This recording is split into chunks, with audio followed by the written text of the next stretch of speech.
Advantage Plus Audience has taken the Facebook advertising world by storm.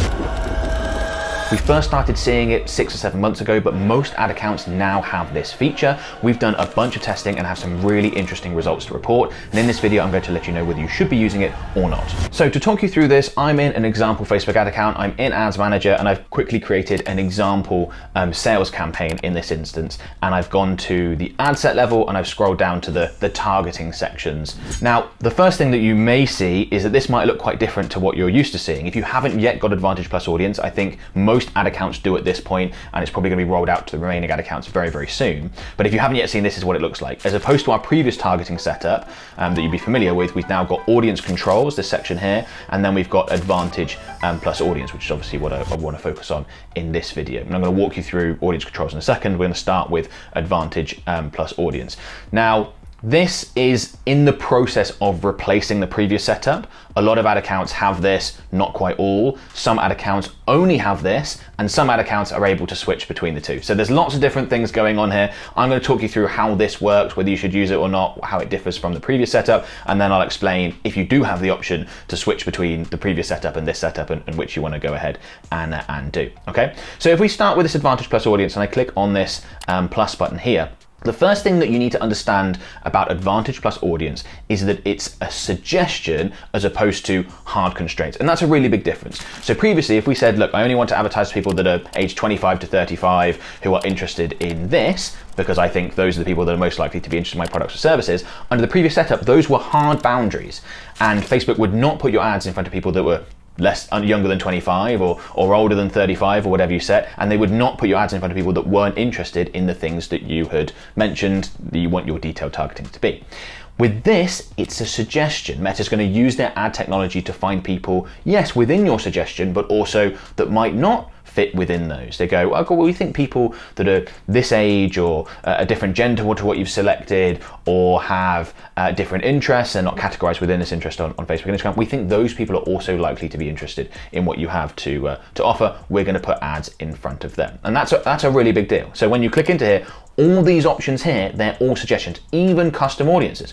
So if you're looking to, let's say, retarget website visitors, and you put that in this audience here, under the previous setup, that would have been a hard boundary, and you would only have your ad shown to people that have visited your website, that you're retargeting. With this, you could enter in a custom audience, people that have visited your website, and it's going to, yes, include those people, but it's a suggestion, so they can also advertise to other people. You could do the same thing with lookalikes. Obviously, the same applies to age, as we've already discussed.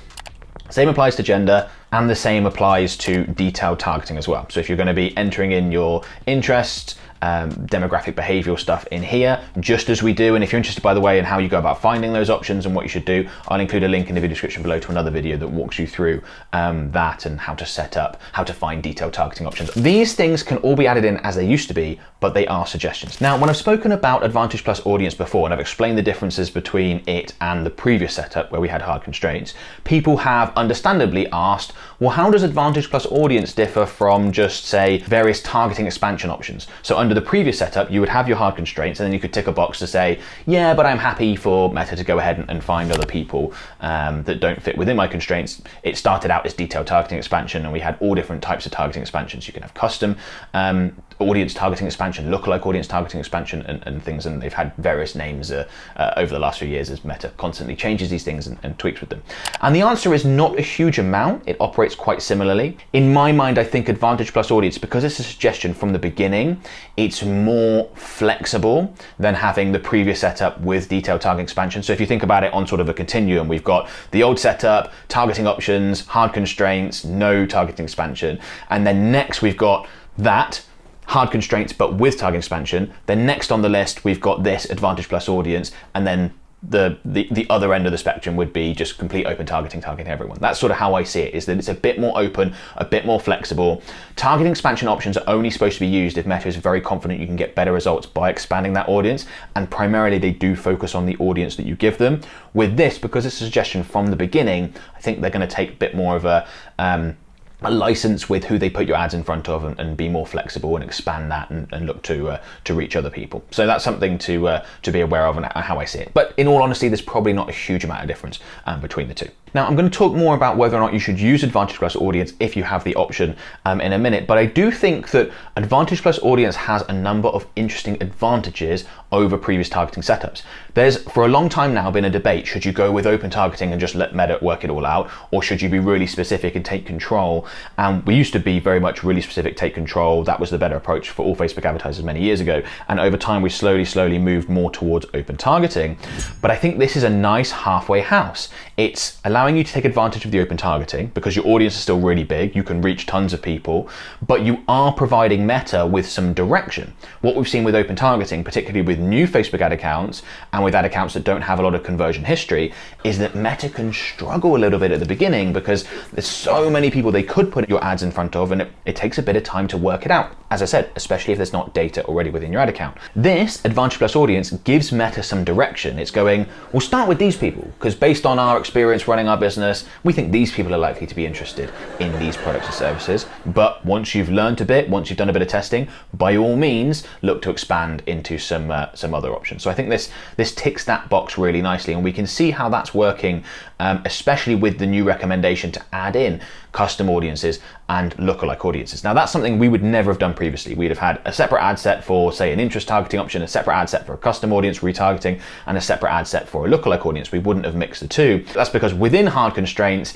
if for example you had a custom audience, you're only retargeting website visitors, you could have a website visitor custom audience. If you then went and added in detailed targeting options, that would act as an and function. So you're saying to Meta, I want to retarget people on my website who are, but only if they are also interested in this interest targeting criteria. Now, because this is all suggestions, it's kind of saying, look, Meta, we think people who are interested in our stuff are going to fit under this interest targeting category, so we'll add this as a suggestion. By the way, these are the people that have visited our website, these are people that purchased before. Again, here's some more information for you to use. Oh, and here's a lookalike audience based on our previous customers. Again, some more information to use. We'd recommend starting there, but at the end of the day, do what you want. So we're starting now to test a lot with custom audiences and lookalike audiences being used as part of Advantage Plus Audience. Results are really interesting, and I think as Meta moves more and more this way, we're all going to be doing this more and more, trusting the system and seeing better results from it. One thing I do want to quickly note on that point is that if you do want to specifically retarget, only retarget, then you can't use Advantage Plus Audience and put your custom audience in here. So let's say, for example, you've got a specific offer that is only available to people that have visited your website, like a 10% discount, something along those lines. Well, you don't want to use that in as a custom audience within an Advantage Plus Audience setup, because that's a suggestion, and then some people are going to see ads that are say, oh, we saw that you were interested in XYZ product, here's an extra 10% off to help you make the purchase. If someone sees an ad that says that and they've never visited your website before, that's not going to look good, that's going to be very confusing. So if you do want to specifically and only retarget, don't include your custom audience within the Advantage Plus Audience section. That won't make any sense. So in a second, I'm going to talk about the audience control section and how that feeds in with the Advantage Plus Audience. Before I do, just want to quickly let you know about our done-for-you Facebook and Instagram advertising services. So my company can create, manage, and optimize your ad campaigns for you. If you are interested, there's a link in the video description below. You can click on that, go ahead and book a free call with one of my team members. They'll tell you about the work we've done previously. We've probably worked with a business like yours in the past. We've worked with all different types of businesses at this point, and we've probably been able to get them great results and should be able to get you great results as well. So you can find out more information about that, what we charge, all that sort of stuff. So if you're interested, go ahead and book a free call, and hopefully we get a chance to work together. So there are now a lot of Facebook advertising experts that recommend just going with open targeting. Just go with broad targeting, don't put in any targeting criteria, just let Meta work it out. And we've done a lot of testing of that against Advantage Plus Audience, and we are overall seeing better results with Advantage Plus Audience. As I already mentioned, it creates that nice hybrid where you are giving Meta some direction. Now, of course, if you've got an ad account that's already got more than 1,000 purchases in it or 10,000 purchases in it, then open targeting is probably going to work just fine, because Meta has so much data around who purchases, what time of day, how many impressions they need to purchase, what age they are, what are they interested, all the data points they need to get you great results. But new ad accounts don't have that. So being able to provide that suggestion through Advantage Plus Audience, we think is really beneficial, and that's why overall we are seeing better results with Advantage Plus Audience. You're kind of getting some of the advantages of specific targeting whilst also getting some of the advantages of open targeting. So win-win. So that's something to be aware of, and I'll feed back more information about using the custom audiences and lookalike audiences, which Meta is recommending that we should do. So we're starting to experiment with that more and more as well. Now, it is important to note that in this audience controls section, there is other stuff that we can do. So let's go ahead and move on to audience controls. And I'm just going to click on this show more options, and we can see the various options that we can actually have control over. So where Advantage Plus Audience is a suggestion, an audience control is a hard boundary. And you might think, well, doesn't that contradict the Advantage Plus Audience in the suggestion? And yes, it does to some extent, but sometimes that's necessary, and there are things that you probably want to have hard boundaries over, even if there are other things that you're happy to be flexible over. So the first one is going to be location, right? So this is just defaulted the country I'm based in, which is United Kingdom, but you're probably going to want to have a hard boundary around where you actually advertise. For example, if we can only sell our products and services in the UK, we don't want Meta to be expanding to other countries. So that's why this is in an audience control section. Likewise, if we just wanted to advertise locally, you know, let's say we're in the UK and we're based in Bristol, for example, then we want to be able to set a radius around that area within a certain location. Look, we're only happy to advertise to people that are within, 15 miles of Bristol. We don't want to advertise anywhere else. We don't want Meta being flexible with this because we simply can't sell our products and services. They're not going to come in store or come to our gym or come to our restaurant. So this needs to be a hard control, whether you're doing that locally or nationally, internationally as well. Minimum age. Now, sometimes it's fine to set your age targeting criteria in the Advantage Plus audience section because you want to set criteria, but you're happy for Meta to be flexible. But other times, depending on what you're advertising, you need a very strict age category, because it might be that where you're advertising, the product or service that you're offering can't be advertised to people, say, under a certain age, for example, depending on what you're advertising. Sometimes that's going to be really important. So you can come into the audience controls and be like, look, legal requirements mean that we can't advertise to anyone under 21 this particular product or services. That's going to vary depending on what you're advertising. That's going to depend on where you're advertising as well, what country in, but that's something to keep in mind.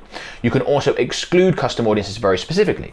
So let's say, for example, you are running a new promotion for a product or service and you don't want to advertise to people that have already bought it because you think, well, they might not like that they just missed out on this new 30% discount that we're giving. You could go ahead and upload a list of people that have previously purchased and absolutely make sure that they do not see your new ads. And there's other reasons why you might want to exclude custom audiences as well. So there you can put in hard constraints and pop that in there. And then also you can do the same with languages. If you operate in an area where people speak multiple languages, but you only are able to serve people, perhaps you only speak a certain language and you're only able to actually work with people that speak a certain language, then again, you can go ahead and add in hard constraints. So you can't add in, you can see in this audience control section, you can't come in and add the specific detailed targeting options to be like, nope, we want these to be hard constraints. You can't do that with this and overwrite what you've put in the Advantage Plus audience section, but you can put in hard constraints with some of this stuff where that might be necessary for your business. Again, Meta's trying to give you the option to be like, look, we understand there are some hard boundaries somewhere, so here you go with these, but you're not going to have this for everything because we don't think it's necessary for everything.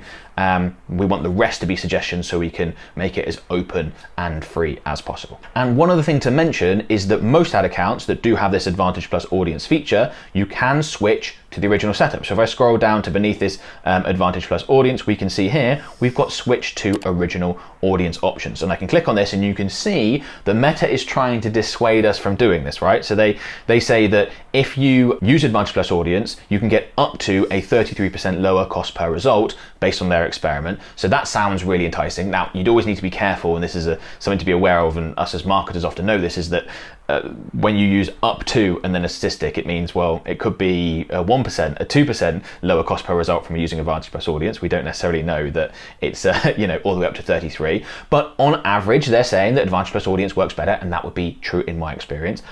And they use Advantage Plus audience as the big blue button to take you back. Use original audience as this sort of grey one to make you less likely to do it. But you can click on this and then you will see that instead of this audience control and Advantage Plus audience section, we now just have audience, and you'll see that this setup looks very similar to what we used to previously use, and you can add in those hard constraints and go through the process just like this. Okay, so just to be aware that on most ad accounts, it is still possible to revert back to this if you want to. I don't think that many businesses should be looking to do that. If you wanted to separate out lots of different ad sets and get really specific with your targeting to work out exactly who your audience, who your best audience is, and you're a more advanced advertiser, that's okay, but most advertisers, it's fine to stick with Advantage Plus Audience. I think it's a bit of the best of both worlds for now. It takes advantage of Meta's very smart AI and machine learning process, but you can do this. Not all ad accounts can switch back. Some are just stuck on the Advantage Plus Audience setup now, and some don't even have Advantage Plus Audience yet. Meta rolls things out in stages to different ad accounts at different times. It's not just based on geography, it's also based on things like how long the account's been going, ad spend, all that sort of stuff. They do it to ensure that a new feature doesn't just break the whole system, and if it does cause an issue, it only causes an issue for a certain number of users, but it does make creating content and giving advice very, very difficult because different people are at different stages, and hopefully I've sort of put in all the caveats so you'll understand where this is at. But if you do want to go ahead and change it back, and you can, there is an option to do so for most advertisers. Now, whether or not you decide to use Advantage Plus Audience, it's really important that you understand all the various targeting options that you can either use inside of Advantage Plus Audience or outside of Advantage Plus Audience. I give you a full walkthrough of all the Facebook ads targeting options, which ones are the best, how to set them up, and all that sort of stuff in this video here. If you want to make sure that you've got the best possible targeting options and you're reaching the right people that are likely to buy your products and services, I'd strongly recommend you go ahead and give this a watch.